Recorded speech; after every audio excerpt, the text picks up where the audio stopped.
Welcome to the Big Show podcast. You already know what it is, man. We blessed to have another day, man, and to be here with my special guest, Parish Majestic. What's going on? AKA Opium, man. I already know, man. Thanks for coming through, bro. Glad to be here, man. Man, hey, bro, like, and it was crazy, bro. Like, the first time I saw you was at the studio, and, like, the vibes was crazy. You already know you stand out like a sore thumb. You feel me? Like, and it was so ill, though, but you could still tell your spirit was, like, different. You know what I mean? It was different in the most positive way. So, like, the reflection of yourself was crazy. But I wanted to touch on, like, all right, you just told me Parish Majestic is your real name. Yes, sir. First of all, yes. You didn't go down to the court and change it, like. Oh yeah, nah. I was blessed by my mom. Blessings. Thank you. That's fire. And then what I was confused about was the opium. I want you to expound on that? Yes, sir. And I'm gonna tell you, before we get into your story, I just was in Atlanta, and we actually went. You ever heard of Earth Gang? Yes, sir. All right, so I did. You ever heard the song "Opium" from Earth Gang? Yes, yeah. I did that shit. I engineered it. So like, the video that they did it. I was in Atlanta this past weekend, and we actually went there and did that shit. Like, I was there from that jump. So like, it was crazy, bro. So yeah, so it was crazy. So you pronounced that the whole time, and I've been seeing your name on the schedule all weekend. I was like, I gotta make sure this shit right for me.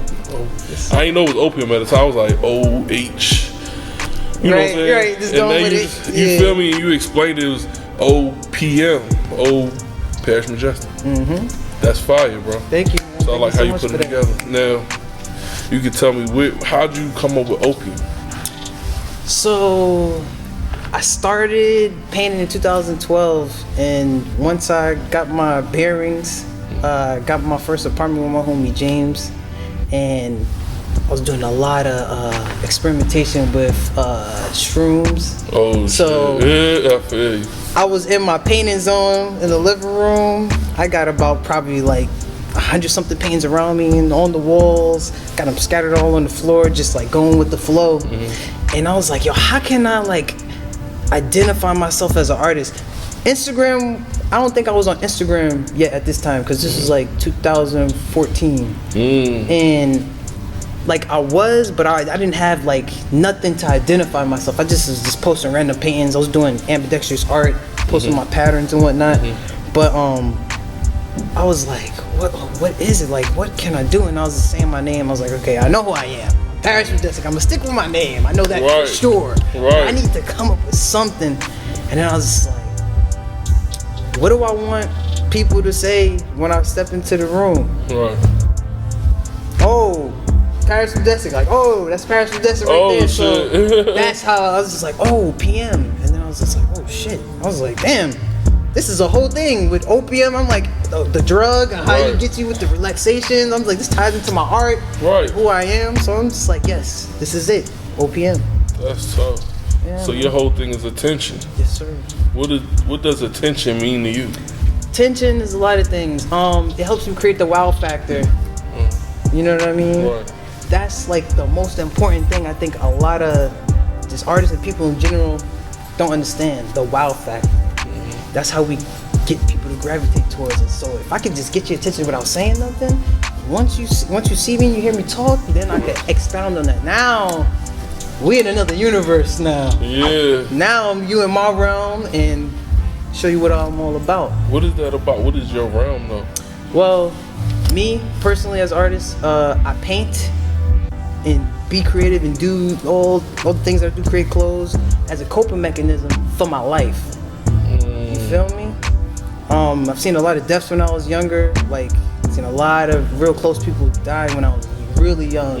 So it's like I had to learn about coping mechanisms with dealing with that. And then once I got older, after you get out of high school and all of that, you go through your relationships and that's what led me to painting. I was in the abyss of heartbreak. Past relationships. So I'm like, yo, how can I pick my bootstraps up? Work. You know what I mean? Like, I gotta.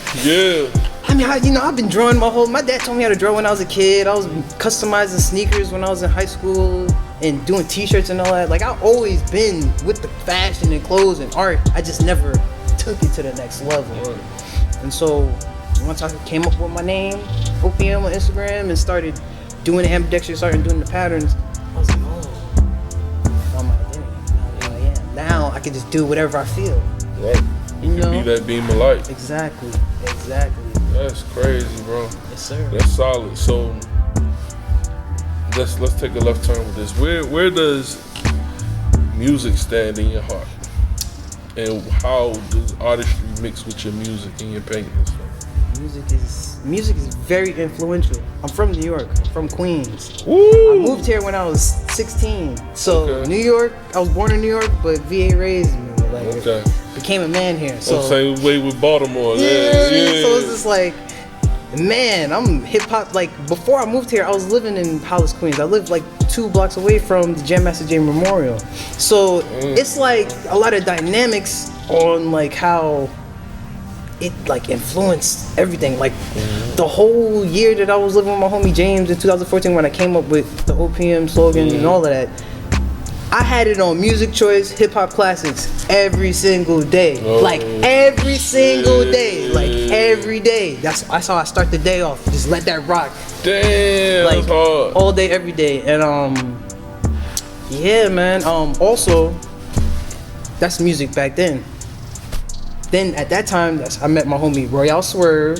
You already know I met him at that time. Face, we got the Face album That's too, what I'm man. saying, Yo, you heard Face, right? Yes. Bro, that shit rock, right? Man, shout out to Swerve, man. Yes, shout out to Swerve. That's my brother. We gotta get Swerve up here, man. Yes, sir. Like it's wild because it's like I've known him so long back then, still doing this thing. Right. And like we just seeing each other grow within this journey. Right. And then let's say fast forward to now. I got a song. A lot of people don't know I got a song. I did a song with my homie Zachary Hines. He's the head of Fortresses Live. It's a jazz band that's based out of Newport News and Hampton. Oh, word. Yeah, so That's I'm in the nice. jazz band also. Dang, that's Yeah, tough, but I just did that like a month ago. Cause it's like this year, 2020, I realized it's like a cap on my artistry. It's like for all creatives. If you're feeling like the little dry spell, just move on to the next thing. Yeah. So I was like, yo, this artistic, like I don't know, this painting thing I'm full in my cup right now. right. And my homie Zach was doing the beat. He had just got the OP1. You know what that is? The OP1 is What's that opium again? it's a freaking mixer. It's like a $1,200 MPC mixer. Oh, You got word? voice One of the recorder. beat machines? It's a beat machine. You got the keys on it. Like Yeah. you could do anything. It's like a live performance piece. Yeah, I love stuff like that, man. So he started tinkering with the beats. Uh-huh. I'm just like, okay, I'm just chilling, vibing, smoking, relaxing. I think I had like a painting I was working on a little bit at the time. Then I just heard him make a noise. It was like, boop, boop, boop. I was just like, yo, lightning strikes. I start writing. I ain't never wrote a verse in my life. For real? Never. I had the whole first verse written out. Then he was like, word, okay, alright. He's a real music mother. He's a fucking the orchestrator of the band. So he's like, oh, you want to make music, huh, motherfucker? Oh shit, yeah. He's like, word, you wrote it? Spit that shit. I was like, alright, bet. This nigga turned on the mic. We in his crib. He turned on the mic. Oh, like shit. 3-4 people in the room. He get quiet. Right. He's like, alright, you ready? I was like, alright, bet. The first line of my joint is hopped in a fighter jet, and he was like, that's kind of he hard. was like, what? Then the next line is, I'm chilling, I'm thinking, where my next target at? I seen him deploying distractions, but fuck all of that. Hit him with the greed, hit him with the memes, hit him with the shit that they cannot perceive. Yo, what? Mastery of thee, thyself. I felt my spirit raising from my body. Now I'm feeling mighty godly. Painting portals like a hobby. Body painting goddesses in the land of fortresses. And then it goes to hook. Hit them with the greed, hit them with the memes. And I was just like, tough. we did that shit in 2 days. Bro, That was my first crazy. song ever recorded. And I'm just like, oh, I see how this music bug, like after we recorded the song, man, I felt like, literally, I felt the spirit leaving from my body. Oh, Yo, I had, I got 3 kids, right? Right. My son Selassie is 3 right now, and my daughter Hazel's 1. I did the home birth for both of them.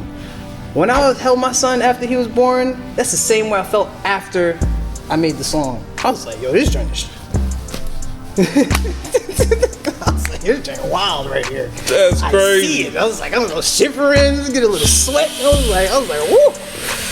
This is wild. That's what the music, but that's why everybody do it. That dopamine rush is like a heroin rush.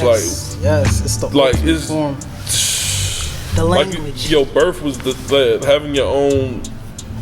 I got 2 kids too, so I know what you mean. Yeah, me? That feeling, you know what I mean? Too, so I get it, bro. That's fire, man. That's fire. And then everything comes full circle because then I think about it, I'm just like, all right, universe, right? You know the word universe. Universe is one verse song, so one song. So I'm just like, yeah, everything is music, you know. Put it there. That's fire. Gems. Y'all gotta, man. Yeah, gems. All right, so look. I've always wanted to know, because I was in the art too, you know what I mean, when I was a kid. I went to school in Maryland or whatever, but how does that translate into business? How is the business realm of art? I'm glad you asked that question. Shoot, to be honest, all of the stuff that I'm wearing ties into that. So the way, when I first started doing art, I didn't really care about business. I just wanted to master the craft. I wanted to master the line, master like the strokes, master like till nobody can tell me nothing. Just master the craft. 2015, 16, I got to a point where it's just like, all right, I gotta start really like making shit shake. The stability, like let's get it. You know what I mean? So started doing more commissions, started doing more shows, websites, products. That's how I was really started off, just pushing products. So, and going to the open mic. I did an open mic every Tuesday called Cypher Tuesdays. My homie Q5 was hosting it. I did that. We started that in 2015. We did that up until last year. So we did that 5 years straight. You know what I mean? Every Tuesday. The first 2 or 3 I heard about it too. Yeah, like that was crazy. Bruh, the first year that we was doing it, the first day that we did it, I sold 2 paintings. And after that, it was just wild. It got to a point where it's like, I'll just go there with 1 painting and I'll just say the price. Like, I remember one time I walked in Cypher Tuesday, 20 minutes late, had 1 painting in my hand. I saw Q5, I was like, yo, bro, come on, man. It's packed. I was like, just let me go up real quick. Let me go up real quick. It's real fast. Went up there, put the painting up. I was just like, yeah, this is the only one I got today, y'all. You know, if y'all want to support, I do it based on their budget. Like, I don't ask for a price. Then somebody in the crowd was like, well, how much you want to sell it for? I was like, 175. What's up? He's like, okay, let's go. I was like, shh, I wasn't even here 2 minutes. And that's how we do it. You know what I mean? Yeah. And then, like, there's times I bring a whole crate. I bring a crate the size of that. Filled with paintings, and then I'll put a sign on there that says free free paintings, only donations. So I'll have like 10, 15, and people will come up and give me $20, $30, $50, $100, whatever, sort of off the piece that they like. So the way I approach my business, I thought abstract. Like, I seized every opportunity because I know this is the life that I'm living. You fast forward till now I'm just like creating merch now. So these puffer jackets, I just got these in the other day. Fire. I need one of them. My jumpsuit, custom jumpsuits, my fanny pouch. Bro, and then I see how you layered the cuffs, like you got. Oh yeah, so I got pants on. So these are my custom pants too that I got under these. That's fire. Joggers. I got socks. I don't got my socks on right now, but I got custom socks, bandanas, scarves. So Kanye is probably the GOAT for you, huh? Kanye, he used to be. Cause that's the only person you speaking for outside of yourself. You got like made. You said used to be. He used to be. Oh man. I still rock with Kanye though. Yeah. I like him.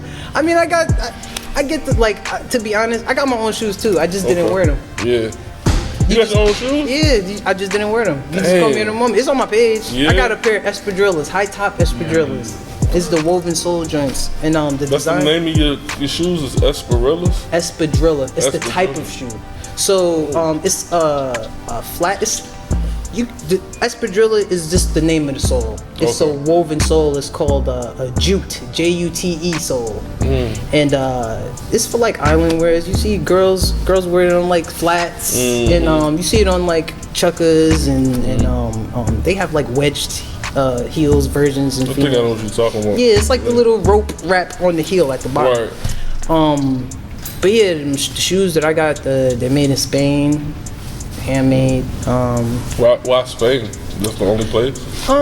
The way I look for distributors with custom works, because I deal with companies that are for artists. Right. So they already have the product, they already make the product. Right. They just implement the design on it and the material that I want. So it's different. I deal with a bunch of different companies with that, and I gauge like the quality and what product. So if the product, the company that I get my sneakers from, I get my gloves and my gloves, shoes, and like coin pouches. If I want to. You know what I mean? Yeah. But I drop select items on my big cartel right now. I have this puffer jacket, a black and white puffer jacket, and I got 3 hoodies. Right. Those are only 5 items I'm posting right now. Next week I probably do 5 more items, but I'm gonna be cycling out different products and whatnot. You know what I mean? And like, what's something you feel like you always had trouble with business and art? Ooh, that's a good question. It's a couple things. As an artist, there's a lot of gauges that I'd have to fill. I would say getting the team right. Okay. That's like the most foundational thing. I mean, if you want to just boil it down to one thing, it's the team. Because your team dictates your trajectory, keeps things sustained. You know what I mean? Like, what you need on the team is for an artist. Not to sound offensive. Like, no, you good. I've always wondered this. You good. There's a lot of things that we can help. It depends on the artist too, because like me, I'm doing all the hats. I'm doing everything for myself right now. So it's like, yes, I need some help. So like, you know, your assistant, like stuff like that. Like, I need somebody for that, just to talk to people on the phone. Like, they don't even gotta do nothing. Just deal with my, appointments. I do a lot of body painting. I do a lot of murals out here. So it's like having the in-between person, so they don't gotta talk to me. That secures the money faster, and that relieves me of a lot of stress. Yeah. You know what I mean? So that one position can shut the game down. But then you go and get in the big boy talk, then you talking about accountant, lawyer, Word? Yeah, you need you're a holistic person. Holistic person? You need all of that shit. I'm just talking about me personally. Like, that's my team. My team is lawyer, accountant. I need my holistic person, just in case I get sick or whatever. Somebody that's in another country that I could, You know what I mean? Right. Yeah, man. Like, those key people. Your success team. Yes. So you're just looking for a success team. Most millionaires have a success team with 15 people, staff of 15 people. And I always encourage my staff to have their success team. And, Absolutely. I'm an artist and stuff like that. So I know what you mean. I understand. That's very important. Very, especially when you talk about longevity. Yeah, my team, they hold it down. Team Bigz. Yes, sir. I respect it all. I like it. Inspiring, aspire. You're doing it all, my brother. That's all there. That's right, man. So now, with business, how does it translate into money for you as far as art? And is it like a lot of money? Is it like enough to survive just yourself, or do you have to have another job? Like, I'm put you like this. I ain't have a job since on papers, like paycheck. My last job that I was working at, you remember the parlor on Granby Street? Yeah, I was a chef. I was a chef before. Oh wow. I was painting. So I went to culinary school and I worked at a bunch of restaurants. Before I was working at the parlor, I had opened up Zeke's Beans and Bowls, the one in Norfolk. Oh, you opened that up? Yeah, I was working in the kitchen there. Yeah, so people thought I was the owner at that point when I was working there. I be in there sometimes. Yeah, I definitely be in there. That shoot, I take it back even further. The first Buffalo Wild Wings that opened up in Lansing Commons in Virginia Beach. That was my first job in Virginia. I opened that joint up and that Longhorn Steakhouse. And then all the rest of the Longhorn Steakhouses in Buffalo Wild Wings, I opened up and I trained all the managers. That was like, I trained a lot of them motherfuckers. All the joints that opened up in Virginia, I did that. But that let me know that I can work on my own. I'm training regular people to become managers, and then after the years go by, they're district and regional managers. I'm like, and I'm still here. And I'm looking at my niggas like, we gotta change something, man. Like, I can't be working for these people. I know I could do on my own. So when I was working at the parlor, it had shut down. Like, one day I'm working, then the next day I go into work, the door's locked. Called the owner. I was just like, yeah, what's up? The door's locked. He's like, what do you mean it's locked? And he's like, yeah, it's locked. The owner of the building changed the locks on the joint. That's how I found out that was I took it as a sign from the universe. I was like, all right, this is my last, this is it. I ain't working for nobody after that. I ain't even have to quit. It's just like the job shut down. What kind of shit is that? Where you like, you going to work and the job ain't open. Yeah, like that joint is wild. So and that's why you gotta have control over your life. It's very important. Exactly. It's very important, man. Yeah, man. So I just took that and as a sign, and I've just been moving forward ever since. I just been traveling and doing my thing. You know what I mean? That's solid. Dealing with all these, dealing with Creative Nation, GD Entertainment, dealing with all the top promoters, and that's how I kind of built my network and my name. Yeah. Just through the promoters and doing these events. That's right. Started off doing them for free, and then gradually built my price up. And that's why a lot of artists that do their live paintings on here, they don't understand, like, I help create the standard of how they should be getting paid. I like, a lot of these gigs, shoot, like now it's like $275. You wanna see me come paint? You wanna me come live paint? $275.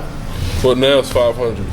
Right. Congratulations. You feel me? Like, Right. You definitely worth a lot more than that. You feel me? Oh yeah. So like, yeah, and like you said, you set the standard. Like, that's it. That's what it's about, man. That's what it's And about. so that way, the ones under it, whether it's 1, 2 people at that time, it's gonna build a family. It's gonna be a big tree. Absolutely. You feel me? And it gets crazy. Oh, you feel me? All right. So before we get out of here, 1, I want you to shout out everybody you want to, everybody, and then 2, I want you to give us a tip of money advice, financial advice to everybody up and coming in your industry. Ooh. Okay. Well, I'd like to give a shout out to everybody that support me.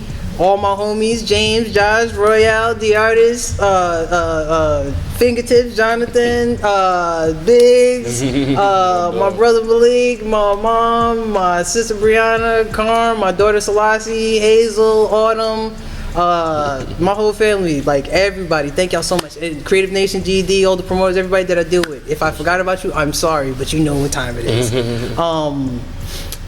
Financial advice for artists coming up right now, I ain't even gonna lie, it's gonna be, I'm gonna tell them the future right now. NFTs, get your art into crypto. Get your art into crypto equals NFT, a non-fundable token. And once you look that up and do your research, you can, you know, make things happen. But crypto is the future. As far as that goes, never sell yourself short. I did that a lot when I was. All right, you giving them too much sauce. It's like, nah, that NFT, you just caught me in the moment. I was like, okay, all right, let's figure it out. Yeah. But nah, man, I appreciate you coming out, man, Yes, sir, and man. stay Thank you blessed, again, man. man. All Thank hearts you. and minds clear on this end. Y'all stay blessed out there. Peace. Hey, what that? Oh, that's big.